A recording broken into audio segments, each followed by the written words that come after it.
Bon, je voulais vous parler d'un truc qui prend vraiment beaucoup de place dans notre coin des lobbies. Et je me suis dit qu'on pouvait consacrer même une AQC complète. Lui, c'est le MEDEF, le syndicat des patrons. Ils ont tout simplement torpillé une mesure de transparence fiscale pour lutter contre l'évasion fiscale. Vous savez, les Amazon, les Google, les Total, prenez toutes les grandes entreprises multinationales, elles font de l'évasion fiscale. Tranquille, elles utilisent les paradis fiscaux et elles ont jamais à rendre de compte puisqu'on ne connaît pas leur montage d'évasion fiscale. Et si elles peuvent faire de l'évasion fiscale, c'est grâce à l'opacité qui règne. Du coup, nous, on se bat depuis des années pour une mesure assez simple de transparence qu'on appelle le reporting pays par pays public. L'objectif, c'est juste de demander à ces géants, à ces grandes entreprises multinationales de publier des informations sur leurs activités dans chaque pays où elles sont présentes et leurs impôts payés. Et enfin, on saurait si Amazon, si Google, si Total et toutes les autres, si elles payaient vraiment leurs impôts qu'elles nous doivent en France. Mais malheureusement, eux, c'était pas de leur goût et ils ont pris beaucoup de place dans les négos européennes. Allez, je vous débriefe tout ça, c'est parti générique.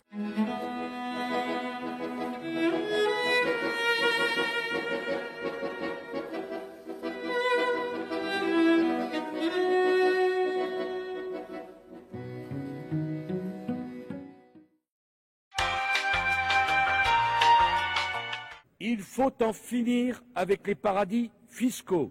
C'est la fin des paradis fiscaux, c'est notre bon vieux Nicolas Sarkozy qui nous l'annonçait en 2009, les amis, il y a quand même 12 ans. Et résultat des courses, 12 ans plus tard, on a eu juste une grande succession de scandales d'évasion fiscale, les LuxLeaks, Paradise Papers, Panama Papers, OpenLux, Offshore Leaks. Bref, j'aurais besoin de plus que 2 mains pour les lister. Et manifestement, l'évasion fiscale a encore de beaux jours devant elle. C'est parce que depuis 2009, on a été incapable, ou plutôt les États ont été incapables, ne serait-ce que de franchir la première étape dans la lutte contre l'évasion fiscale, qui est la transparence, connaître, savoir, comprendre les activités et les impôts payés des grandes entreprises dans les paradis fiscaux. Et c'est l'objectif de cette mesure du reporting pays par pays public dont je vous parlais. Et cette idée, elle n'est pas nouvelle, en réalité, ça fait des années qu'on se bat pour. Moi, pour tout vous dire, quand je suis arrivée à Oxfam, c'était en 2013. Vous savez que je travaillais pour l'ONG Oxfam avant d'être élue au Parlement européen. Et c'était les tout premiers jours quand je faisais ma passation avec mes collègues. Et une de mes collègues au niveau européen qui me briefait, qui me disait, voilà, il y a ce dossier, qui est la transparence fiscale des multinationales. C'est vraiment important. Et celui-là, vraiment, on peut le gagner dans les prochains mois et les prochaines années. Pour 2013, c'était il y a 8 ans, et 8 ans plus tard, on en est encore à batailler au niveau européen, et enfin, on a l'issue que je vais vous détailler. Mais entre-temps, il s'est passé plein de choses. Quand j'étais à Oxfam, on avait même réussi à le faire adopter à plusieurs reprises à l'Assemblée nationale, à l'époque sous le quinquennat Hollande.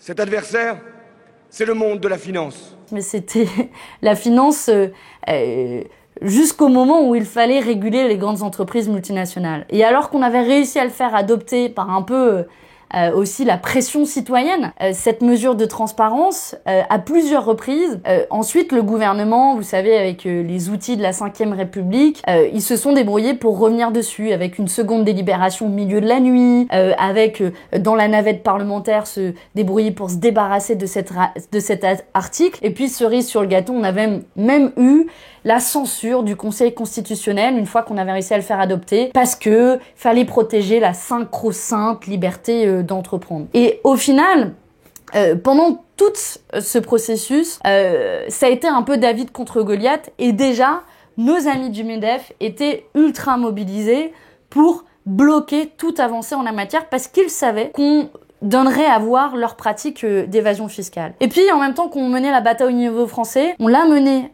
au niveau européen, avec une proposition de la Commission européenne qu'on a réussi à obtenir en 2016, le vote d'une première lecture de cette mesure en 2017 du Parlement européen. Et depuis 2017, le dossier était bloqué au niveau du Conseil. Vous savez, dans les institutions européennes, vous avez le Parlement et puis vous avez le Conseil qui représente les différents États membres. 5 ans pendant lesquels c'était bloqué, notamment sous l'impulsion de la France et l'Allemagne. Ce sujet a été débloqué il y a quelques mois et on vient tout juste de débriefer les négociations. Il y avait un acteur un peu inconnu dans ces négos mais qui rôdait, c'était bien le MEDEF. Alors dans le jargon européen, on appelle ça les trilogues parce qu'en fait, il y a 3 parties. D'un côté, la Commission européenne, qui est l'exécutif, le forme de gouvernement. De l'autre côté, le Conseil, qui représente les États membres. Et puis nous, le Parlement européen. Mais en réalité, ces trilogues, honnêtement, on pourrait plutôt les renommer des monologues, puisqu'on a assisté dans ces négociations auxquelles j'ai participé, plutôt à un monologue du Conseil, donc des États membres, qui présentaient leur position, et puis derrière, tout le monde qui acquiesçait, qui était prêt à courber l'échine et à accepter ces demandes du Conseil qui revenaient sur certains points fondamentaux et qui aboutissaient à une mesure de transparence fiscale largement au rabais et notamment sous la demande des grandes entreprises multinationales. D'ailleurs, c'est intéressant parce que pour vous qui suivez ça de loin, faut imaginer comment ça se passe de manière concrète, ces négociations. D'abord, il n'y a rien qui est public. Il y a quand même une forme de paradoxe à négocier un dossier de transparence, le tout dans la plus grande opacité. Et comme moi, j'estime que je suis une élue qui doit rendre des comptes, qui doit vous rendre des comptes, j'ai décrit les enjeux de la négociation pendant la négociation. Donc j'ai fait des tweets, c'est un outil dont on sert pour alerter, pour informer. Et donc j'ai raconté comment le Parlement européen était potentiellement en train d'accepter des demandes inacceptables, était en train de vider de son sens cette mesure de transparence fiscale. Alors bizarrement, ça leur a pas trop plu. Et je me suis même fait rappeler à l'ordre, parce que oui, pour eux, leur conception de la démocratie, c'est ces négociations dans un espace feutré et sans rendre des comptes à qui que ce soit. Bon, ça c'est pour la manière dont se déroulent ces négociations, mais je voulais vous en dire un mot parce que je trouve que ça en dit long quand même sur ce que c'est en fait, la manière dont ça se passe à l'échelon européen. Et puis, sur l'issue des négociations, le contenu des négociations. Bon, je vous rappelle, cette mesure de transparence fiscale, l'objectif c'est qu'on sache enfin ce que foutent Amazon, Google. Moi, je veux savoir combien de bénéfices ils font en France. Je veux savoir combien d'impôts ils payent. Et comme ça, on saura, que Amazon, en réalité, leurs bénéfices, ils sont au Luxembourg et ils sont pas en France. Et sauf que, ces petits malins du Conseil et des États membres, ce qu'ils ont réussi à faire imposer, c'est de limiter la portée de la mesure et de se dire que, en fait, cette transparence, elle s'appliquera que dans un nombre limité de pays. En tout, ce sont seulement 46 États qui seront concernés par cette obligation de transparence des multinationales, les pays de l'Union européenne et puis les pays de la liste noire de paradis fiscaux. Vous allez me dire, les pays de la liste noire de paradis fiscaux, c'est cool, on saura ce qui se passe dans les paradis fiscaux. Sauf que je vous rappelle, les amis, la liste noire de paradis fiscaux, c'est 12 États et puis vous n'avez pas les véritables paradis fiscaux, vous n'avez pas les îles Caïmans, Bahamas, Jersey, Guernesey, la Suisse, Singapour. Bref, pour tous ces pays-là, on n'aura pas les informations, ainsi que pour 80% des États dans le monde. Ça fait quand même une transparence très très très partielle et véritablement en trompe-l'œil. Mais le Parlement ne s'est pas arrêté là, le Conseil ne s'est pas arrêté là, ils nous ont aussi imposé une clause de sauvegarde de 5 ans. Ça veut dire que les entreprises, non seulement elles publieront pour un nombre limité de pays, mais en plus, elles pourront très largement dire « Écoutez, on pense que nos informations sont sensibles, donc on attend 5 ans pour les publier », ce qui fait que quand même on aura bien du retard et ça leur laissera pas mal de temps pour adapter leur schéma d'évasion fiscale. Bon, pour couronner le tout et pour donner quelques cacahuètes au Parlement, le Conseil à la fin nous a dit « Non, mais on est prêt à revoir la directive dans 4 ans, comme ça on pourra peut-être réouvrir le dossier ». Sauf qu'en 4 ans, combien de sommes, combien de dizaines, de centaines de milliards d'euros on aura perdu à cause de l'évasion fiscale et combien de montages d'évasion fiscale ces grandes entreprises continueront à utiliser dans tous ces pays où on n'aura pas les informations. Mais ce qui s'est joué en coulisses, véritablement, c'est l'influence des lobbies sur ces négociations et d'un en particulier, nos amis du MEDEF, c'est là où on les retrouve, toujours là dans les bons coups, toujours là pour torpiller toute mesure de lutte contre l'évasion fiscale. Et cette fois-ci, en fait, on a eu la preuve concrète du rôle qu'ils ont joué dans ces négociations. Cette preuve, on l'a eu grâce à ce document.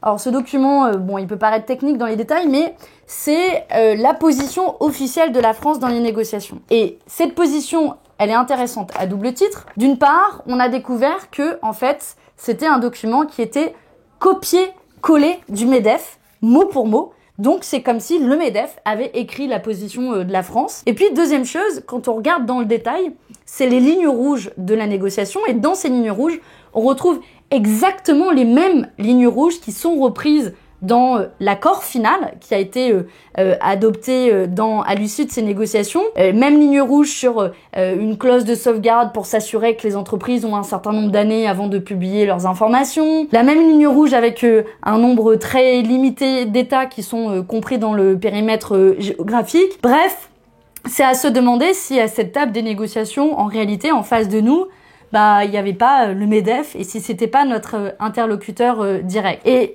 ce qui est marrant, marrant, je sais pas, marrant ou triste d'ailleurs dans cette histoire, c'est que quand on interroge le gouvernement, une question a été posée à la ministre de l'Industrie, Agnès Pannier-Runacher. Vous savez, c'est la même qui avait dit qu'il fallait pas lever les brevets sur les vaccins. Quand on l'interroge, bon, elle est un peu gênée. D'abord, elle commence par nous dire ça. Nous avons systématiquement pousser des positions de plus grande transparence. Bon, déjà, ça m'a fait bien rire parce que de plus grande transparence, en réalité, y compris dans la dernière ligne droite des négociations cette semaine, c'est la France qui a bloqué. C'est la France qui a bloqué et qui a réussi à obtenir cette transparence fiscale au rabais, ce nombre d'États limités, ces clauses de protection des entreprises. Et puis, en fait, quand on écoute la fin de sa réponse, on commence à avoir des informations un peu plus intéressantes. Je veux enfin dire qu'il n'y a pas d'ambiguïté sur la directive que vous mentionnez. Bon, il n'y a pas d'ambiguïté.